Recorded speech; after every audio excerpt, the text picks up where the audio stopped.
नमस्कार, good news के एक और एपिसोड के साथ मैं शहला रिगार एक बार फिर आप सबके सामने हाजिर हूं। तो आइए जल्दी से देखते हैं कि आज के इस प्रोग्राम की क्या कुछ है हाइलाइट्स। एक सवाल जिसने बदल दी एक मां की जिंदगी और सैकड़ों बच्चों का भविष्य।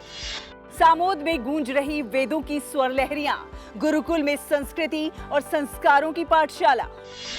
मैथ से पार्क से मिटा गणित का डर, खेल खेल में सीख रहे बच्चे। खुद कभी फीस के लिए तरसे, आज सैकड़ों बच्चों के सपनों को दे रहे हैं उड़ान।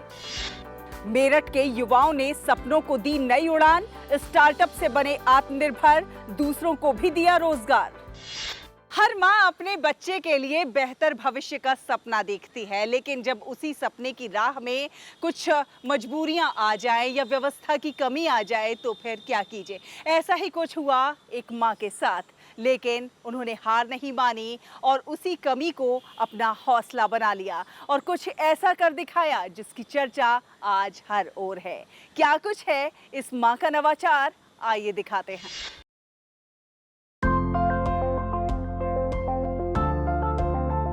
ये कहानी है राजस्थान की नेहा सोलंकी की, जोधपुर पाली से जुड़ी एक रिहैबिलिटेशन साइकोलॉजिस्ट की, जिनके बेटे देवराज का जन्म गर्भावस्था के केवल 27वें सप्ताह में हुआ। जन्म के समय उनका वजन सिर्फ 900 ग्राम था। उनका बच्चा 105 दिन तक आईसीयू में जीवन और मौत के बीच संघर्ष करता रहा। कुछ महीनों बाद डॉक्टरों ने बताया कि उसे सेरेब्रल पाल्सी है, एक ऐसी स्थिति जिसमें शरीर का नियंत्रण, संतुलन और सही मुद्रा बनाए रखना बेहद मुश्किल हो जाता है। हर माँ की तरह नेहा का भी सपना था कि उनका बेटा भी दूसरे बच्चों की तरह स्कूल जाए, दोस्तों के साथ पढ़े, खेले और सपनों को जिए। लेकिन एक दिन स्कूल में उनसे एक ऐसा सवाल पूछा गया जिसने उनकी जिंदगी हमेशा के लिए बदल दी। बच्चा बैठेगा कहाँ? मेरे बच्चा 6.5 महीने में हो गया था, तो उसकी वजह से उसको 3.5 महीने वो अस्पताल में भर्ती रहा। 6 महीने में हमें जब उसने गर्दन नहीं संभाली तो हमें पता चला उसे सेरेब्रल पाल्सी है। उससे जो बीमारी है उसमें उसकी गर्दन, उसका शरीर नहीं संभलता है। मुझे 9 महीने लगे कुर्सी बनाने में। पहले मैंने बहुत ढूंढी, जो कुर्सियाँ होती हैं उसमें बच्चा लंबे समय तक नहीं बैठ पाता, पर जो हमारी पहली कुर्सी थी वो थोड़ी सी भारी और थोड़ी वैसी थी कि आप घर में अकेले ही यूज़ कर सकते हैं। उससे हम बड़े लेवल पे काम नहीं कर सकते थे, बड़े ज़्यादा लोगों को नहीं दे सकते बिकॉज भारी थी। तो फिर मैंने सोचा अगर हमें ज़्यादा बच्चों तक पहुंचानी है तो हमें इसे हल्का बनाना होगा, उसमें और चेंजेस करने होंगे। तो हम चेंजेस करके आज बड़ी चेयर तक पहुँचे हैं। ये सवाल केवल एक माँ से नहीं पूछा गया था, ये उन हजारों परिवारों की चुप्पी और पीड़ा भी थी जिनके बच्चे सिर्फ इसलिए मुख्य धारा के स्कूलों से बाहर रह जाते हैं क्योंकि उनके पास बैठने के लिए उपयुक्त, सुरक्षित और सस्ते सहायक उपकरण नहीं होते। नेहा ने हार नहीं मानी। उन्होंने रिहैबिलिटेशन साइकोलॉजी की पढ़ाई की और फिजियोथेरेपिस्टों, ऑक्यूपेशनल थेरेपिस्टों और विशेषज्ञ शिक्षकों और अन्य अभिभावकों के साथ मिलकर करीब 9 महीने की गहन रिसर्च और परीक्षण किए। नतीजा निकला बड़ी चेयर, एक भारतीय अडेप्टिव सीटिंग सिस्टम। ये कुर्सी 3 से 12 साल तक के बच्चों के लिए खास तौर पर डिजाइन की गई है। ये पूरे शरीर को सहारा देती है, सही मुद्रा बनाए रखती है, गिरने का खतरा कम करती है और बच्चे को बिना किसी की लगातार मदद के सुरक्षित और आराम से बैठने में सक्षम बनाती है। पढ़ाई, थेरेपी, भोजन या रोजमर्रा की गतिविधियां, सब में ये कुर्सी साथ देती है। नेहा ने इसी काम को आगे बढ़ाने के लिए उन्नति एडेप्टिव डिवाइसेस नाम से संगठन भी शुरू किया, जो कि दिव्यांग बच्चों के लिए किफायती सहायक उपकरण विकसित कर रहा है। एक बेटे की जरूरत से शुरू हुआ ये नवाचार आज सैकड़ों बच्चों के लिए शिक्षा, आत्मविश्वास और सम्मान का आधार बन चुका है। दिव्यांग बच्चों के जीवन में सकारात्मक बदलाव लाने वाले इस सामाजिक नवाचार के लिए नेहा सोलंकी का चयन अटल इनोवेशन मिशन, नीति आयोग के राष्ट्रीय ग्रासरूट इनोवेशन सम्मान 2026 के लिए हुआ। हेल्थ टेक असिस्टिव टेक्नोलॉजी श्रेणी में पूरे देश से चुने गए 26 नवाचारकर्ताओं में वो शामिल हैं और राजस्थान से इस श्रेणी में सम्मान पाने वाली पहली महिला भी हैं। नई दिल्ली के राष्ट्रपति भवन में जब भारत की राष्ट्रपति द्रौपदी मुर्मू ने उन्हें सम्मानित किया तो नेहा की आंखें भर आईं। हमने पहली कुर्सी बनाई है जिसमें जो बच्चा बिल्कुल भी नहीं बैठ सकता, 4 साल से लेकर 13 साल का बच्चा इस कुर्सी में बैठ सकता है, स्कूल जा सकता है और घर में भी एक इंडिपेंडेंट लाइफ जी सकता है। नेहा कहती हैं कि किसी भी बच्चे को उसकी दिव्यांगता नहीं बल्कि समाज में मौजूद बाधाएं पीछे रखती हैं और इसीलिए जरूरत बच्चों को बदलने की नहीं बल्कि समाज को अधिक समावेशी और संवेदनशील बनाने की है। एक माँ की ममता जब संकल्प बन जाती है तो वो केवल बच्चे की तकदीर नहीं बदलती बल्कि समाज के लिए नई राह भी बना देती है। गुड न्यूज जज्बा इंडिया के लिए दिल्ली से शहला निगार की रिपोर्ट, डीडी न्यूज।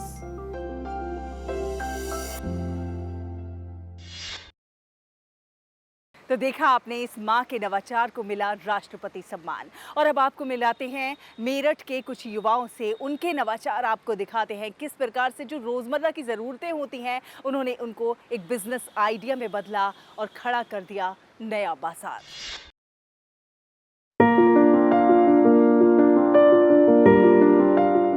जब इरादे मजबूत हो और सोच नई हो तो मुश्किल हालात भी सफलता की नई राह बना देते हैं।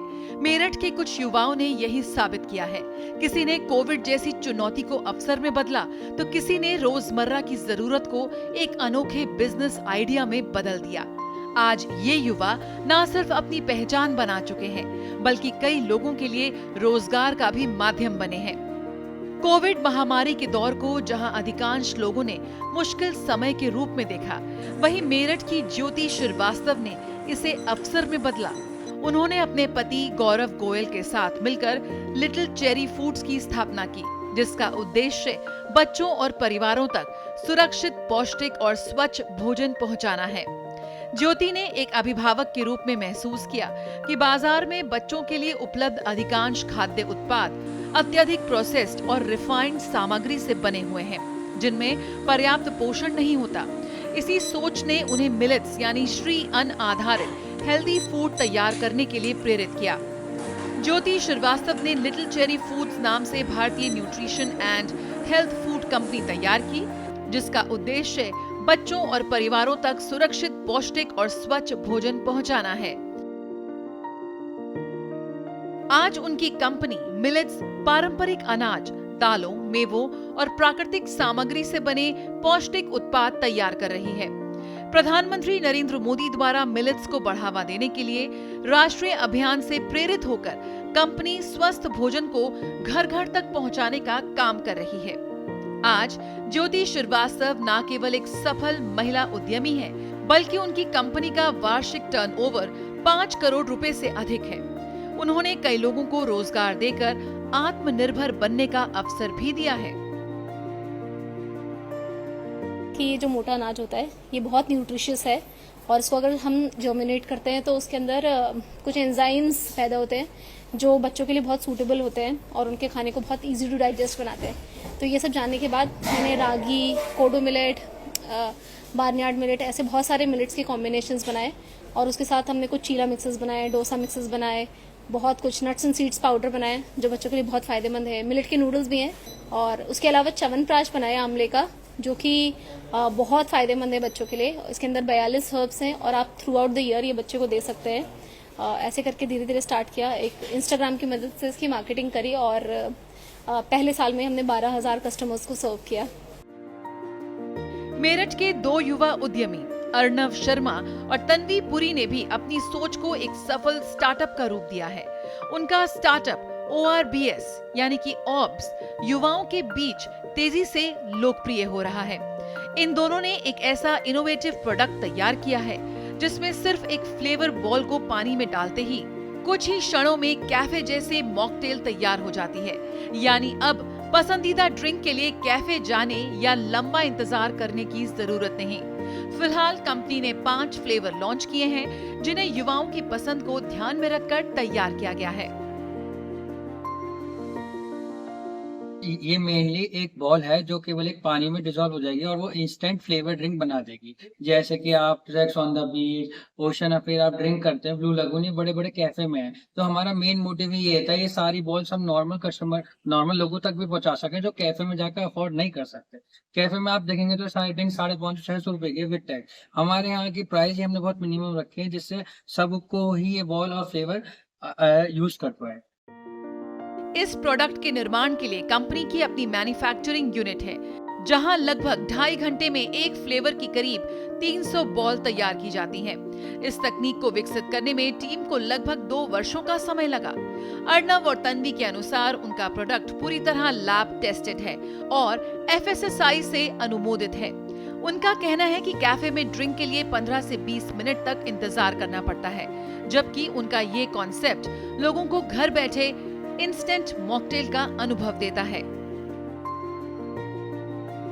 मेरठ के ये दोनों स्टार्टअप इस बात का उदाहरण है कि सही सोच, नवाचार और मेहनत के दम पर सफलता हासिल की जा सकती है। एक और ज्योति श्रीवास्तव ने श्री अन्न आधारित पौष्टिक खाद्य उत्पादों के जरिए स्वास्थ्य और रोजगार दोनों को बढ़ावा दिया है, तो दूसरी ओर अर्नव शर्मा और तन्वी पुरी ने अपनी नई तकनीक से इंस्टेंट ड्रिंक का एक नया विकल्प तैयार किया है। ये कहानियां न सिर्फ आत्मनिर्भर भारत के संकल्प को मजबूती देती हैं, बल्कि अन्य युवाओं को भी उद्यमिता की दिशा में आगे बढ़ने की प्रेरणा देती हैं।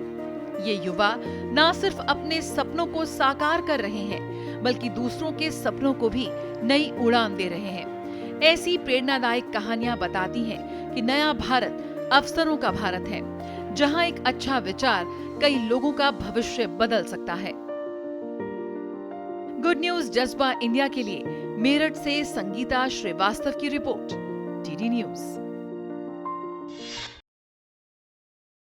कहते हैं कि शिक्षा एक ऐसा दीपक है जो कि अंधकार को दूर करता है, लेकिन वही दीपक अगर खेल के साथ जलता है तो फिर सीखना आनंद बन जाता है। और कुछ ऐसा ही हो रहा है गुजरात में, जहां मैथ्स पार्क में बच्चे खेल खेल में सीख रहे हैं।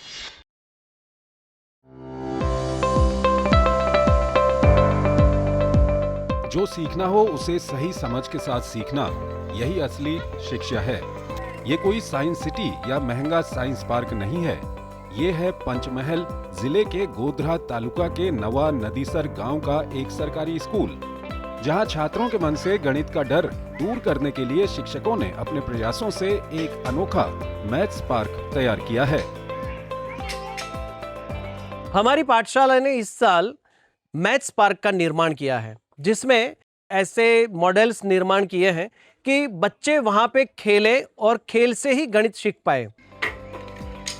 इस मैथ्स पार्क में आकर्षक डिजाइन के जरिए गणित को जीवंत बनाया गया है, जहां कोड़ों की आकृतियां, ज्योमेट्रिक डिजाइन और 3D मॉडल्स के माध्यम से बच्चे लंबाई, चौड़ाई, ऊंचाई और आयतन जैसे कठिन सिद्धांतों को आसानी से समझने लगे हैं। साथ ही पार्क में लगे साइन बोर्ड और माप की पट्टियां बच्चों को प्रायोगिक तरीके से सीखने के लिए प्रेरित कर रही हैं। जो हमारे मैथ्स में आते हैं वह सब 3D शेप का हमने निर्माण किया है। तो वहाँ पर लंबाई, चौड़ाई और ऊंचाई तीनों माप इस शेप में हमने रख के 3D शेप बनाए हैं। तो वो 3D शेप इस बच्चे को समझने में वो सरलता रहेगी। जहां डर खत्म होता है, वहीं आत्मविश्वास जन्म लेता है। इस पहल के बाद अब बच्चों में गणित का डर कम हो रहा है। जिस विषय से वो दूर भागते थे, आज उसी में उनका इतना मन लग रहा है कि मैथ्स पार्क से बाहर निकलना ही नहीं चाहते। मेरी नवा नदीसर PM श्री स्कूल में मैथ्स पार्क बनाया गया है। उससे जो बच्चे हैं खेल खेल में गणित सीखते हैं। हमें जो मैथ्स था वो बहुत हार्ड लगता था, पर जब से मैथ्स पार्क बना और हम यहाँ खेलने कूदने लगे, तब से हमें मैथ्स एकदम इजी लगने लगा है और हमें खेलते कूदते ये 3D एंगल्स, शेप्स सब कुछ आ जाता है। नया विचार, नई दिशा, यही विकास की असली पहचान है।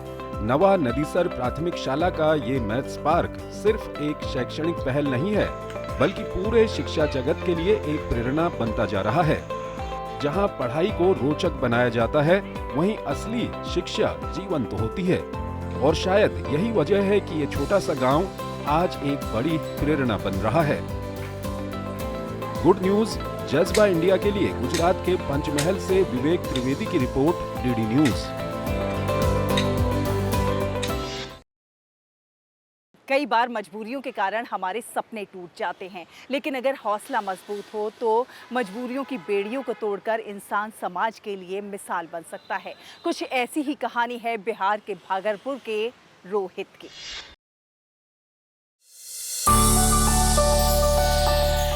मजबूरियां आपको जकड़ सकती हैं, मगर हौसला हो तो आप समाज के लिए मिसाल बन सकते हैं। भागलपुर के रहने वाले रोहित कुमार की कहानी कुछ ऐसी ही है। सरुनी पंचायत के छोटा सा गांव रसुल्ला में जन्मे रोहित कभी अपनी पढ़ाई की फीस और घर चलाने के लिए खेतों में काम करते थे। उनकी माँ भी गोबर के उपले बनाकर बेचती थी, मगर फिर भी पैसे कम पड़ जाते थे। जैसे तैसे रोहित ने मैट्रिक की परीक्षा पास की। ये जो मेरा लड़का है, सौभाग्य की बात है कि विद्यार्थी को पढ़ाता है, शिक्षा देता है कम पैसों में। यही मेरा लक्ष्मी है, धन है। मैट्रिक की परीक्षा पास करने के बाद रोहित ने घर चलाने के लिए कुछ बच्चों को ट्यूशन पढ़ाना शुरू किया। लोग कहते हैं कि खुद तो सही से पढ़ा नहीं, दूसरे बच्चों को कैसे पढ़ाएगा, मगर रोहित का इरादा पक्का था। हर बच्चे को आसान भाषा में हर विषय का ज्ञान देना। अब उनका इरादा पैसे कमाना नहीं था, बल्कि पैसे की कमी के कारण किसी बच्चे की पढ़ाई अधूरी न रहे, ये पक्का करना था। आधा से ज्यादा बच्चे ऐसे हैं जिनके पास ट्यूशन फीस देने के भी पैसे नहीं हैं। हम भी अब यह संकल्प लिए हैं कि हम पूरे परिवार के लोग मिल करके साकुन प्रखंड क्षेत्र में जितने लोग हैं यथासंभव उनको अच्छा से शिक्षा दे करके हम आगे बढ़ाएंगे और इस प्रखंड का ही नहीं बल्कि बिहार राज्य के साथ साथ अपने देश का भी नाम काफी ऊंचे स्थान पर ले जाएंगे। रोहित के पिता बताते हैं कि अब घर में पैसे आते हैं, चले भी जाते हैं, मगर उनके परिवार को फर्क नहीं पड़ा।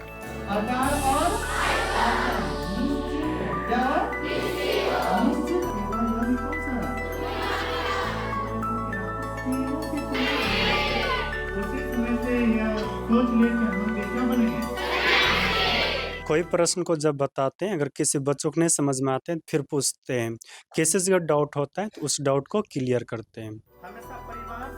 रोहित के पढ़ाने का तरीका प्रैक्टिकल है। विज्ञान तो या तो गणित, एक्सपेरिमेंट करके सरल तरीके से हर बच्चे को समझाने की कोशिश। जब तक बच्चा सीख नहीं जाए वो छोड़ते नहीं। यही कारण है कि अभी तक करीब 3000 से अधिक बच्चे जो रोहित के पास पढ़ते हैं, उन्होंने मैट्रिक की परीक्षा में प्रथम श्रेणी प्राप्त किया है। रोहित का लक्ष्य अब सस्ती ऑनलाइन शिक्षा बच्चों को उपलब्ध कराना है। गुड न्यूज जज्बा इंडिया के लिए बिहार के भागलपुर से मधुरेश नारायण की रिपोर्ट, डीडी न्यूज। राजस्थान की राजधानी जयपुर से 50 किलोमीटर दूर सामोद पर्वत पर एक ऐसा गुरुकुल है जहां पर वेदों की स्वर लहरियां आज भी गूंजती हैं, जहां पर सिर्फ शिक्षा ही नहीं दी जाती बल्कि वैदिक परंपरा का भी संरक्षण हो रहा है।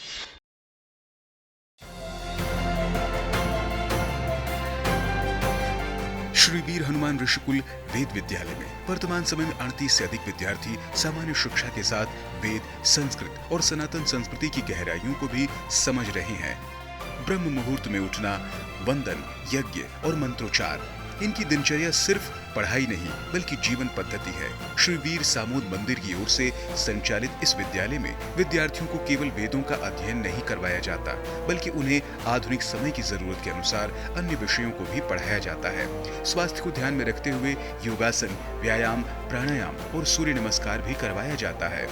साथ ही नियमित रूप से खेलकूद गतिविधियां भी संचालित की जाती हैं। यह विद्यालय शिक्षा मंत्रालय, भारत सरकार की स्वायत्तशासी संस्था महर्षि सांदीपनी राष्ट्रीय वेद विद्या प्रतिष्ठान उज्जैन से मान्यता प्राप्त एवं अनुदानित है। हम सुबह 4 बजे उठते हैं। 4 बजे उठने के बाद हम अपना नित्य क्रिया करते हैं। नित्य क्रिया के बाद हम सारे एक साथ बैठ के संध्या करते हैं। संध्या के बाद हम सब दर्शन करने आते हैं। दर्शन करने के बाद हम आते हैं, योगा करते हैं। योगा करने के बाद हम पाठशाला में आते हैं। पाठशाला का प्रार्थना करते हैं। पाठशाला प्रार्थना करने के बाद हम वेद अध्ययन करते हैं। वेद अध्ययन के बाद हम अल्पाहार करने आते हैं। अल्पाहार करने के बाद हम अपना आधुनिक और वेद का कक्षा प्रारंभ करते हैं। सुबह पढ़ने जाते हैं, वहाँ पर वेद पढ़ाई होती है, आधुनिक विषय पढ़ाए जाते हैं हमें। और फिर दोपहर में संध्या करते हैं, फिर भोजन करने जाते हैं हम। फिर 3 बजे करीब विद्यालय का अवकाश हो जाता है। फिर हम नीचे आके जिसको खेलना हो, सोना हो, आराम करना हो, वो सब करते हैं।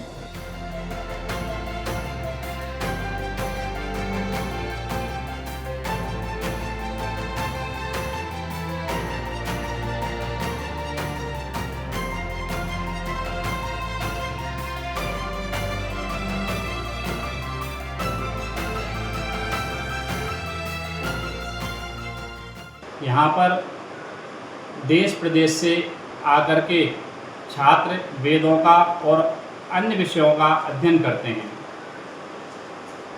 यह विद्यालय भारत सरकार के महर्षि सांदीपनी वेद संस्कृत शिक्षा बोर्ड जो समस्त भारत में CBSE की तरह वेद पाठशालाओं का संचालन करती है और उससे संबद्धता प्राप्त किए हुए हैं। ये विद्यालय मान्यता प्राप्त महर्षि सांदीपनी राष्ट्रीय संस्कृत शिक्षा बोर्ड उज्जैन के द्वारा मान्यता प्राप्त है और यहाँ पे बच्चे 12वीं पास करने के बाद आगे कंपटीशन की तैयारी के लिए शास्त्री, जो जनरल भाषा में BA कहते हैं, शास्त्री पढ़ने के लिए जैसे संस्कृत विश्वविद्यालय जयपुर में अपना रामानंदाचार्य संस्कृत विश्वविद्यालय है और भारत के किसी भी विश्वविद्यालय में आप जाके जो है प्रवेश कर सकते हैं। मंदिर द्वारा संचालित यह विद्यालय न सिर्फ राजस्थान बल्कि देश के अन्य राज्यों और विदेशों से भी विद्यार्थियों को आकर्षित कर रहा है। यहाँ आने वाले छात्र एक अनुशासित और आध्यात्मिक जीवन जीना सीखते हैं। इस गुरुकुल की शिक्षा के सुखद परिणाम भी देखने को मिल रहे हैं। यहाँ से पढ़ाई कर चुके कई विद्यार्थी आज सरकारी शिक्षक बनकर आने वाली पीढ़ियों तक सनातन संस्कृति के मूल्यों को भी पहुंचा रहे हैं। यहाँ जो गुरुकुल चल रहा है वेद विद्यालय सांदीपनी उज्जैन से है, इसको 1998 में चालू हुई थी और आज इसको करीबन 28 वर्ष के आसपास हो गए और इसको मंदिर संचालन करता है और जो बच्चे जो सभी तरह के सभी लोग आते हैं, बच्चे सब तरह के हैं, सभी आसपास के भी हैं, बाहर से भी हैं। तेजी से बदलती दुनिया में जहां आधुनिकता का प्रभाव हर तरफ है, वहीं सामोद पर्वत पर बसा यह गुरुकुल परंपरा और आधुनिकता के बीच एक मजबूत सेतु बना हुआ है। यह सिर्फ एक विद्यालय नहीं बल्कि संस्कार, शिक्षा और संस्कृति का संगम है। नई शिक्षा नीति और भारतीय ज्ञान परंपरा को बढ़ावा देने की दिशा में राज्य सरकार लगातार प्रयास कर रही है। ऐसे गुरुकुल उस सोच को जमीन पर उतारने का काम कर रहे हैं जहाँ रूट्स के साथ ग्रोथ का मॉडल देखने को मिलता है। गुड न्यूज जज्बा इंडिया के लिए राजस्थान के जयपुर से ब्यूरो रिपोर्ट DD न्यूज। आधुनिक भारत में ये वेद विद्यालय प्राचीन वैदिक परंपरा को जीवित रखने की एक अनूठी मिसाल प्रस्तुत कर रहा है। ये तमाम कहानियाँ अपने आप में बहुत ख़ास हैं। हर कहानी एक नई ऊर्जा देती है, उम्मीद देती है, कुछ कर गुजरने का जज्बा देती है। उम्मीद है आप सबको हमारा ये प्रोग्राम बहुत पसंद आ रहा होगा। आप अपनी प्रतिक्रियाएं हम तक भेज सकते हैं। हमारा ईमेल ID है ddgoodnewsindia@gmail.com। अगले हफ्ते फिर हाजिर होंगे कुछ और अच्छी खबरों के साथ। तब तक के लिए हमारी पूरी टीम को दीजिए अनुमति। नमस्कार।